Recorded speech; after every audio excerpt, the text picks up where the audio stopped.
Israel के operation rising lion में Iran को जबरदस्त सैन्य झटका लगा है। इजराइल के इस हमले में ईरान के 2 शीर्ष सैन्य कमांडर मारे गए हैं।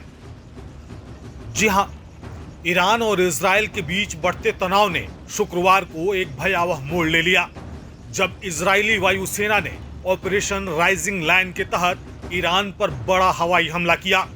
इस हमले में ईरान को सैन्य और सामरिक दोनों मोर्चों पर बड़ा नुकसान झेलना पड़ा है।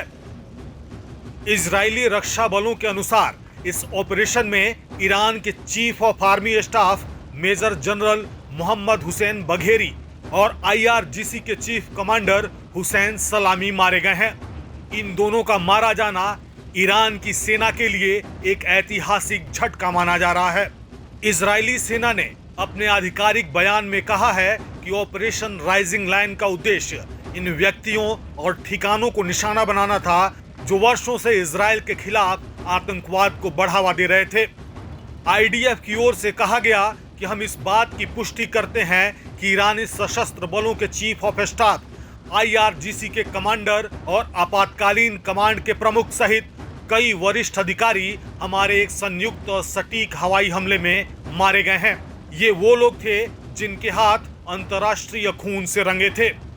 सिर्फ जनरल बघेरी और कमांडर सलामी ही नहीं, बल्कि इस ऑपरेशन में ईरान के एक और वरिष्ठ सैन्य अधिकारी जनरल गुलाम अली रशीद की भी मौत की खबर सामने आई है।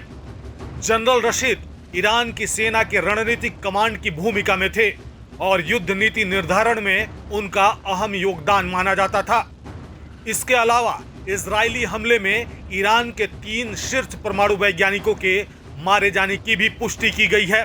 इन वैज्ञानिकों के नाम डॉक्टर फिरदायूं अब्बासी, डॉक्टर मोहम्मद मेहदी तेहरानजी और डॉक्टर अब्दुल हमीद मिनोचहर शामिल हैं। ये तीनों वैज्ञानिक ईरान के न्यूक्लियर रिसर्च और यूरेनियम एनरिचमेंट प्रोग्राम से प्रत्यक्ष रूप से जुड़े हुए थे। जनरल मोहम्मद बघेरी को ईरान की सशस्त्र सेनाओं का सर्वोच्च सैन्य अधिकारी माना जाता था। वह न केवल पारंपरिक सेना बल्कि IRGC के समन्वय और पर्यवेक्षण के भी प्रमुख थे। उनकी सैन्य सेवा की शुरुआत 1979 की इस्लामिक क्रांति के दौरान हुई थी, जब वह छात्रों के उस समूह का हिस्सा थे जिसने अमेरिकी दूतावास पर कब्जा किया था। उनके परिवार का भी सैन्य बैकग्राउंड रहा है और उनके भाई भी IRGC में वरिष्ठ पद पर रहे हैं। इस हमले के बाद मध्य पूर्व में तनाव चरम पर पहुंच गया है। इजराइल की ओर से किए गए इस एक तरफा हमले को लेकर अमेरिका ने स्पष्ट किया है कि उसका इस ऑपरेशन में कोई प्रत्यक्ष सहयोग नहीं था। हालांकि वह स्थिति पर कड़ी नजर बनाए हुए है।